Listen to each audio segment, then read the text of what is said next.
Guys, ayan mga kalutang ko dyan. Ayan, so magluluto tayo for the vlog. Ayan.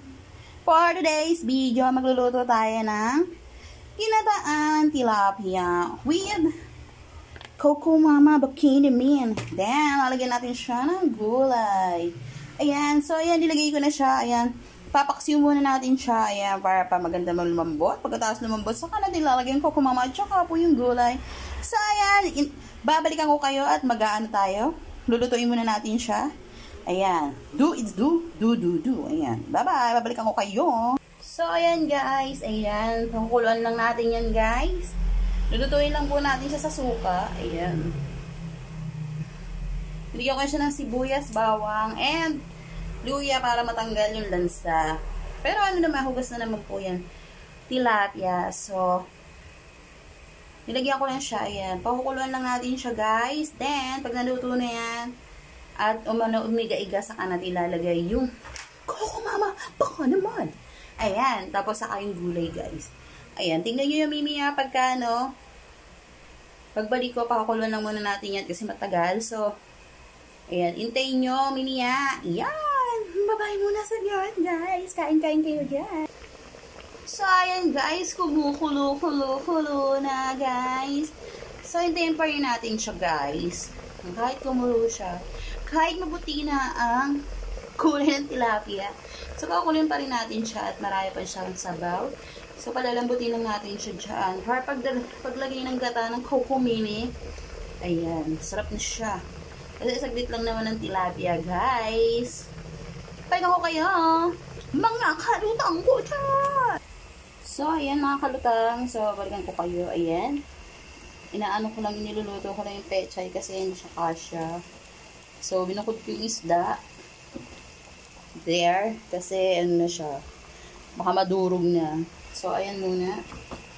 Doon na ako siya lalagyan ng gata. Ipapatong ko na lang yung fish. Ayan, pag naluto siya. So, balikan ko kayo.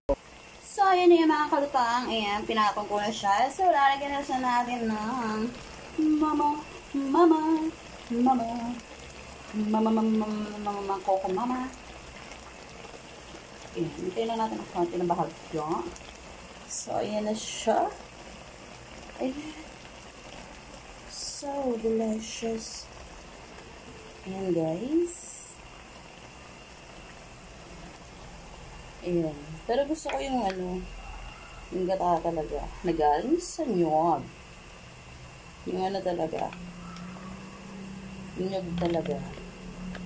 Sa bagay, okay naman to kasi wala dito ang hirap ng nyog dito guys. So, yan.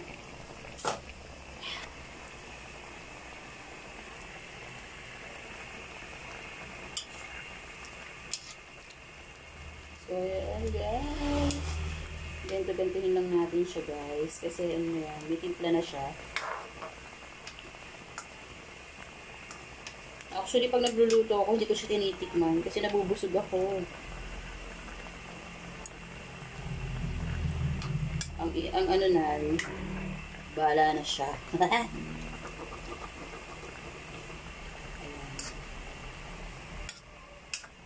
So, ayan. Pag naglagay tayo ng gata, lalo na nyog, yan talagang, galing talaga sa puno. Wag na wag yung aanuhin. Haluin. Kaya ayun siya guys, kumulo.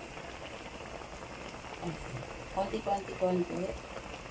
So, balik rin natin yung isda.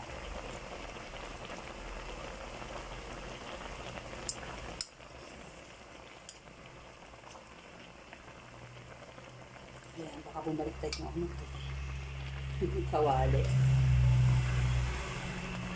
Ayan.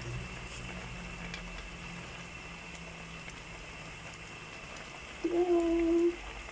Ang sarap. Ayan, nangangamoy na siya. Hindi siya nangangamoy sunod. Charot. Nangangamoy mama. Coco Mama. Ayan, hintayin lang natin ng konti. Ayan, okay lang yung masabaw kasi may mga bata dito. Kaya hindi kami nagpapa ng gata ng may walang sabaw. So, yan guys. Konti na lang. Kulo. At papatayin ko na siya.